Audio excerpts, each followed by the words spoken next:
एक डिप के बाद रिकवरी के बाद मार्केट्स कहीं क्लोज होते हुए दिखाई पड़े। इन टोटल मार्केट में ऐसा कोई कंसर्न तो अभी तक नहीं दिख रहा। जब तक जानकार माना 24,300 या 24,200 को मार्केट होल्ड कर रहा है तब तक तो कोई दिक्कत नहीं है, और मार्केट ने इसको होल्ड ही किया हुआ है, तो ऐसा कोई कंसर्न नहीं है। लेकिन ठीक है, थोड़ा बहुत प्रॉफिट टेकिंग बनता भी है मार्केट में, और ज़रूरी भी है मार्केट में उसकी बेटर सिचुएशन को और लॉन्ग टर्म में बेटर होने के लिए। तो ये कुछ चीज़ें थी जो आज हुई। अब कल के लिए आप तैयारी करिए, आज की बाजार का तो हो गया जो होना था। कल के लिए सबसे पहली चीज़, कल है एक्सपायरी का दिन, वीकली एक्सपायरी है, तो थोड़ा सा वॉलेटाइल सेशन कल भी देखने को मिल सकता है, उसके लिए तैयार रहिएगा। सेकेंड, कल अर्निंग्स भी हैं टीसीएस की, लेकिन वो कल शाम को अर्निंग आएंगी, तो उसका इम्पैक्ट आपको परसों आता हुआ दिखाई पड़ेगा। बट टीसीएस की अर्निंग से पहले हो सकता है थोड़ा सा वॉलेटाइल सेशन देखने को मिले आईटी में भी। वैसे टीसीएस ने आज थोड़ी सी वीकनेस दिखाई दी है, तो उसको भी आप ध्यान रख के चलिएगा। कल टीसीएस के अलावा अर्निंग आने वाली है आनंद राठी वेल्थ की, डीआरएस सिस्टम की, जीएनए एक्सेल की, जीटीपीएल हैथवे की, नेल्को की, वेल्थ फर्स्ट पोर्टफोलियो की, एक्मे फिनट्रेड इंडिया की। तो ये कुछ 8-9 अर्निंग्स हैं जो कि आने वाली हैं, इनके ऊपर आपको नज़र बना कर रखनी होगी। इन अर्निंग्स के अलावा कल अब जो खबरें जो कल इम्पैक्ट कर सकती हैं आपके स्टॉक स्पेसिफिक, उस पर एक बार नज़र डाल लेते हैं कौन कौन से स्टॉक्स हैं। ग्लेनमार्क फार्मा, ग्लेनमार्क लाइफ में जो कि इनकी सब्सिडरी है, उसमें हिस्सा बेचेगी करीब करीब 8% के आसपास। पहले भी ये बोर्ड की तरफ से अप्रूवल आ चुका है हिस्सा बिक्री को लेके, और अब ये 8% के आसपास की हिस्सेदारी ओएफएस के जरिए बेची जाएगी। तो इसलिए ग्लेनमार्क लाइफ, ग्लेनमार्क फार्मा दोनों पर नज़र रखिएगा। जी मीडिया ने करण अभिषेक सिंह को बतौर सीईओ कंपनी में अपॉइंट किया है। 10 जुलाई 2024 से इनको अपॉइंट किया गया है। यस बैंक के केस में कुछ दिन पहले खबर उठी थी 51% स्टेक घटाने वाली एसबीआई के। अब खबर आ रही है ब्लूमबर्ग के हवाले से कि $5 बिलियन का एक स्टेक सेल हो सकता है, जिसके लिए कई सारे मिडिल ईस्ट और जापान के लेंडर्स ने थोड़ी सी रुचि दिखाई है। पहले अबू धाबी के बैंक जो थे वो यस बैंक के अंदर अपना स्टेक के ऊपर नज़र रख रहे थे, लेकिन अब थोड़ा सा मिडिल ईस्ट और जापान के जो लेंडर्स हैं वो इसके ऊपर नज़र रख रहे हैं। तो आप इस लिहाज से यस बैंक पर नज़र रखिए, शायद कल या थोड़ी तेज़ी आते हुए दिखाई पड़े।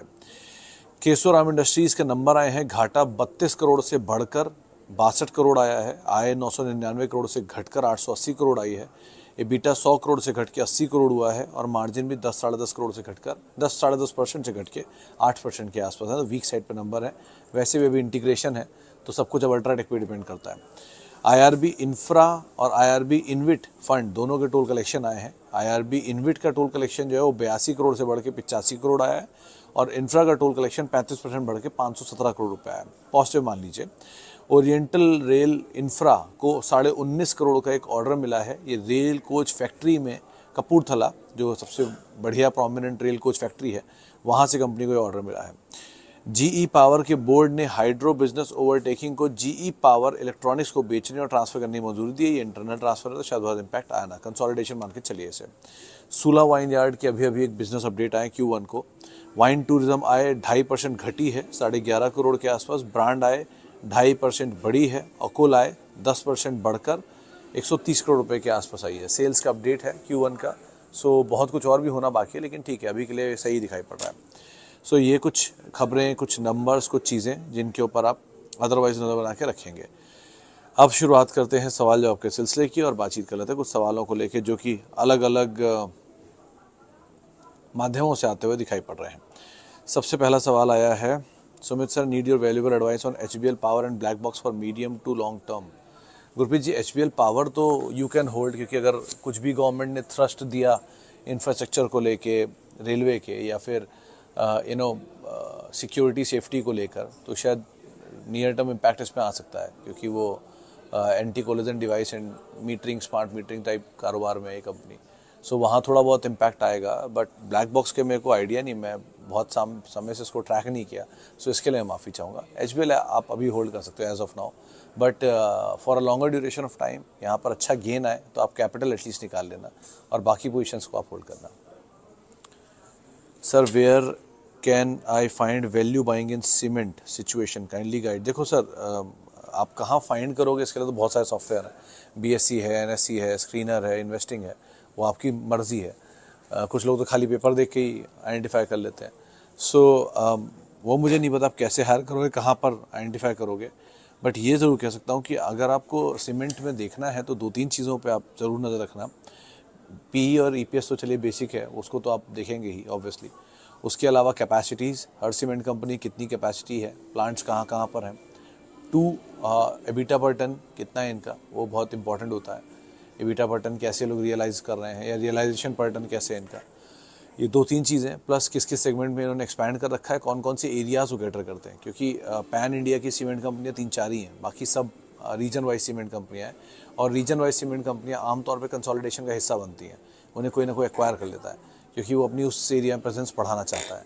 सो आसपास की डील किस दाम पर हुई, उससे आइडिया लग जाएगा। होता है ना, अपना प्लॉट अगर आपका मान लीजिए 200 रुपये गज है, बाजू वाला प्लॉट 250 रुपये गज है, या और आजू बाजू में कोई प्लॉट बिका है 500 रुपये गज, तो आपके मकान की वैल्यू बढ़ गई। लाइकवाइज इसमें भी होगा। सो ये कुछ चीज़ें जिनको आप ध्यान रखोगे, बट तरीके अलग अलग हो सकते हैं। But I always ask you to stick to the सबसे authentic source which is exchange. Exchange की इन्फॉर्मेशन इज़ द बेस्ट, उस पर स्टिक करिए। ओके, अपोलो टायर में एंट्री कर सकते हैं क्या sir? Raunak ji, value wise तो ठीक है ये company, but for a longer duration of time Apollo and CEAT both are looking good, आप देख सकते हो otherwise. Sumit ji, good evening. Holding SBI only 14 share at 599, can I add more at CMP? Moumik sir, देखो ऐसे बहुत सारे लोगों के सवाल आते हैं जिनके पास नीचे के दाम पे कुछ शेयर है और वो ऊपर के दाम पे कुछ और शेयर लेना चाहते हैं।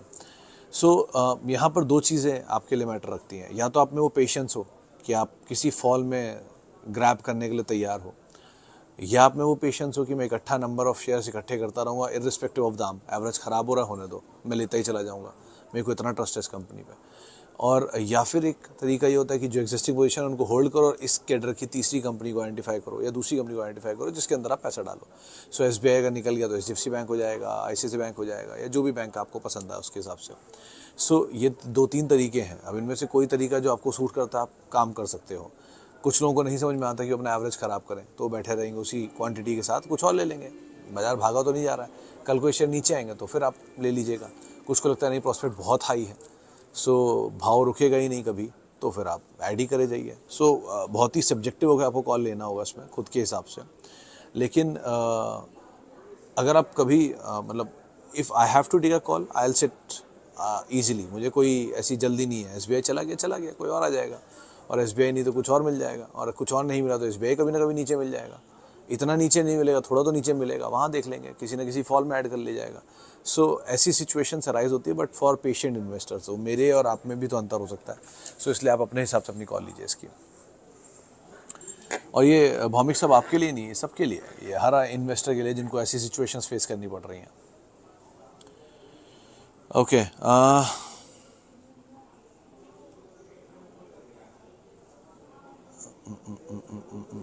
चंबल फर्टिलाइज़र 513 पे लिया है कुछ टाइम पहले, फिर ये 539 भी गया नहीं भेजा, अब वापस नीचे आ गया, क्या मूव आएगा सर? जुबिलेंट फूड 583 पे लिया, वापस आ रहा है, अब आगे मूव होगा कुछ? बीएल 10% प्रॉफिट पे। तो फारूक साहब, जितना सुन के लग रहा है आप शॉर्ट टर्म ट्रेडर हो। शॉर्ट टर्म ट्रेडर के लिए सबसे इंपॉर्टेंट चीज़ें 2 ही होती हैं। एक स्टॉप लॉस, अगर आपको तेज़ी मिलने लग गई है तो आप स्टॉप लॉस ट्रेल करते चलो। आपने 100 रुपये पे कोई चीज़ खरीदी, वो 120 हो गई, आपका स्टॉप लॉस बढ़ के 110 हो जाएगा। वो 130 हो गई, 120 हो जाएगा स्टॉप लॉस, या 125 हो जाएगा। जहाँ स्टॉप लॉस ट्रिगर, आप बाहर पोजीशन से। अगर आप का पोजीशन नीचे आएगा तो भी आपका स्टॉप लॉस 90 होगा। तो आपका स्टॉप लॉस तो हमेशा आपके साथ रहेगा ही, irrespective of your gains and loss, ताकि ये सिचुएशन दोबारा ना अराइज हो।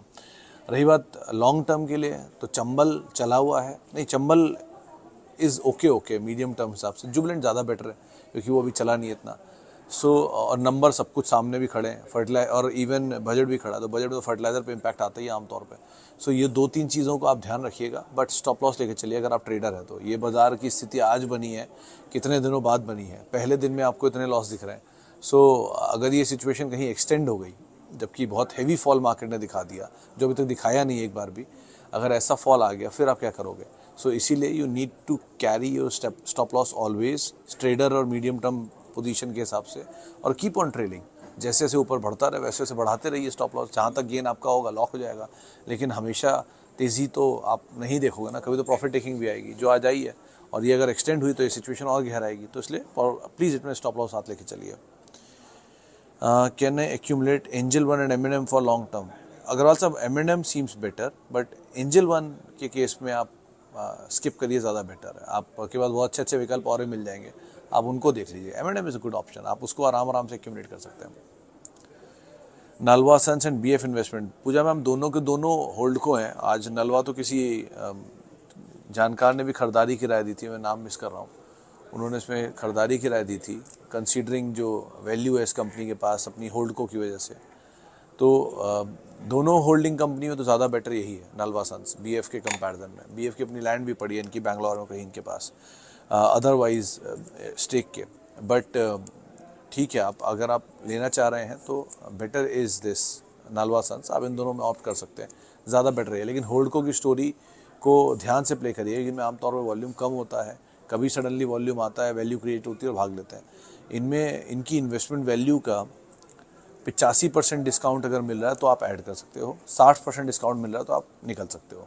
ये कैसे होगा समझो आप, जैसे एलम्बिक और एलम्बिक फार्मा है, ये एक एग्जाम्पल है।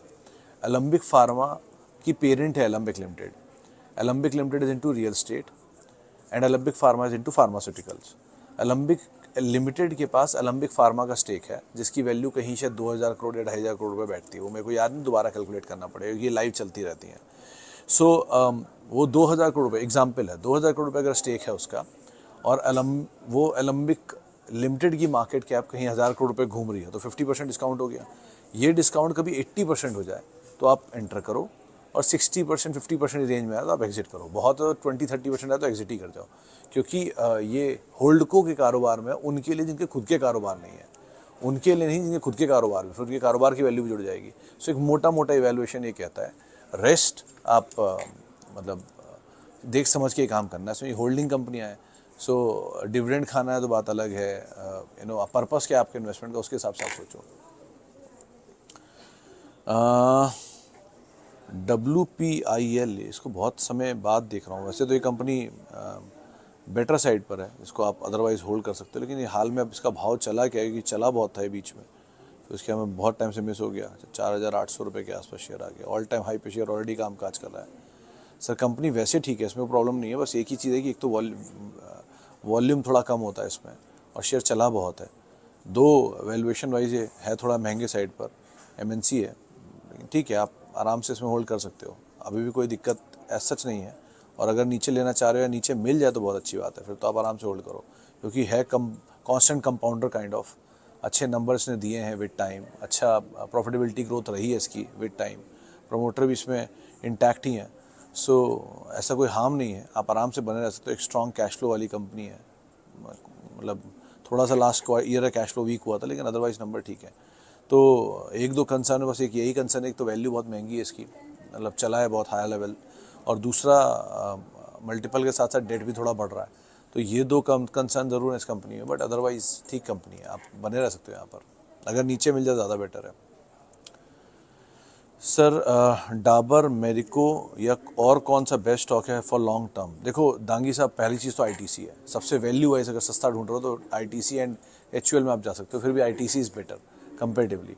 देन कम्स लॉन्गर ड्यूरेशन के लिए सबसे महंगे वैल्यूएशन वैसे टाटा कंज्यूमर आता है, लेकिन कहीं नीचे मिल जाए तो अच्छी डील हो सकती है वो भी, क्योंकि उन्होंने बहुत सारे नए कारोबार एक्वायर किए हैं, इसलिए वो बेटर हो सकता है। डाबर एंड FMCG वैसे तो आप बहुत उम्मीदें रखना मत, क्योंकि वो धीरे धीरे चलेंगे, मतलब 17% की CAGR है शायद, या 16% CAGR है डाबर की, जब से इनका IPO आया तब से लेके आज तक, इतनी लंबी हिस्ट्री में भी।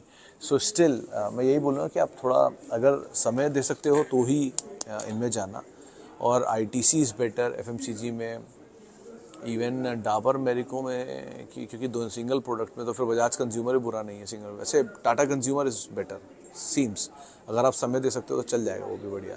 और टाटा कंज्यूमर वैल्यू वाइज महंगा है, तो नीचे मिले तो ज़्यादा अच्छा है, मतलब थोड़ा जो अच्छा है वो महंगा हो गया है, जो सस्ता है वो सिंगल प्रोडक्ट बेस्ड है, या फिर बहुत स्टीम है नहीं, क्योंकि डाबर ने भी एक्विजिशन किया है वो मसाले का, बादशाह मसाले का, तो वो इम्पैक्ट आएगा भी कुछ क्वार्टर तक, तो इसलिए आप फिर कहोगे कि नीचे आ गया है, ऐसा है वैसा है, तो बेटर इज़ कि थोड़ा होल्ड ही कर लो, या फिर किसी फॉल में मिलते रहें तो Dabur, Marico, Godrej, Tata consumer, ITC, HUL, छयों के छयों अच्छे, फ्लॉ किसी में नहीं है, बट फॉल में मिले तो, क्योंकि ये किसी क्रैश वजह या किसी रिलायंस रिजल्ट में खराबी, एक क्वार्टर वीक, ऐसी सिचुएशन है तो ऐड कर लिए, सिंपल है। ओके जी, आगे बढ़ते हैं। HDFC life insurance 1 month view. Sidhu Raj साहब, जो मतलब कई 3-4 साल हो गए, 16 से IPO है, 17 से IPO है, तब से लेके आज तक नहीं चला। 6 साल में डबल हुआ है खाली ये शेयर। नंबर तो अच्छे आए इस क्वार्टर के, जो इनके इंश्योरेंस के नंबर्स आए हैं उसमें सबसे बेहतर नंबर HDFC लाइफ के हैं, और मोमेंटम भी वापस गैदर किया, तो मेरे ख्याल से तो होल्ड करना चाहिए आपको 1 महीने में। लेट्स सी कहाँ क्या जाता है, क्योंकि अगर कुछ भी केविएट, इस तेज़ी में कोई भी चीज़ रोकेगी इसे, तो इसके नंबर होंगे क्वार्टरली नंबर।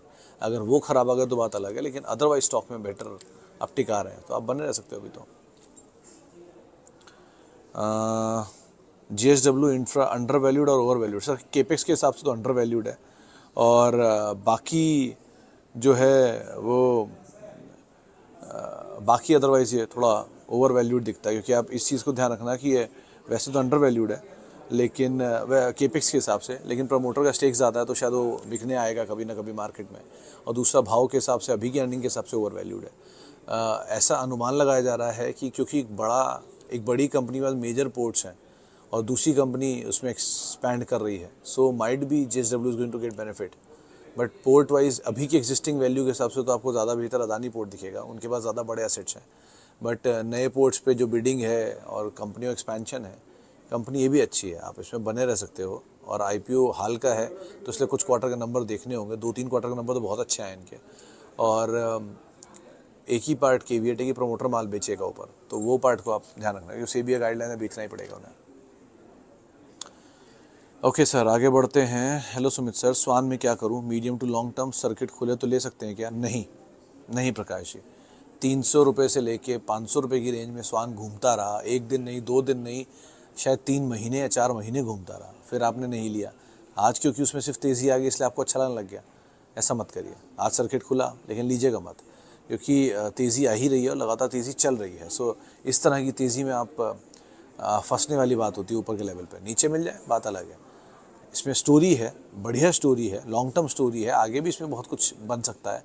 बट ये भाव पे एंटर करने में रिस्क थोड़ा बढ़ गया आपके लिए, क्योंकि लगातार 3 सर्किट लग चुके हैं और 3 सर्किट के बाद भी आज लोअर सर्किट नहीं लगा। सो ये इंडिकेट करता है कि इसमें अभी भी स्ट्रेंथ है। तो इसीलिए अभी बाय आप यहाँ मत करिए, नीचे मिल जाए आप आराम से ऐड कर लिए, कोई दिक्कत नहीं है, लेकिन आउटराइटली भागते हुए शेयर को पकड़ने कोई लॉजिक नहीं है। ओके जी, आगे बढ़ते हैं। और sir 1 minute analysis on Prestige and Subex. Sumit ji avoid ही करिए, मतलब बहुत पैसा इसने लोगों का बर्बाद किया है। आज आपको अच्छा लग रहा है वो नीचे के दाम पे, मतलब तो मैं ट्रैक भी नहीं करता हूँ, बीच में वो 20 रुपये 28 रुपये आ गया था, लेकिन अब पता नहीं क्या भाव देख रहा है, देखा भी नहीं मैंने इनफैक्ट कई दिनों से।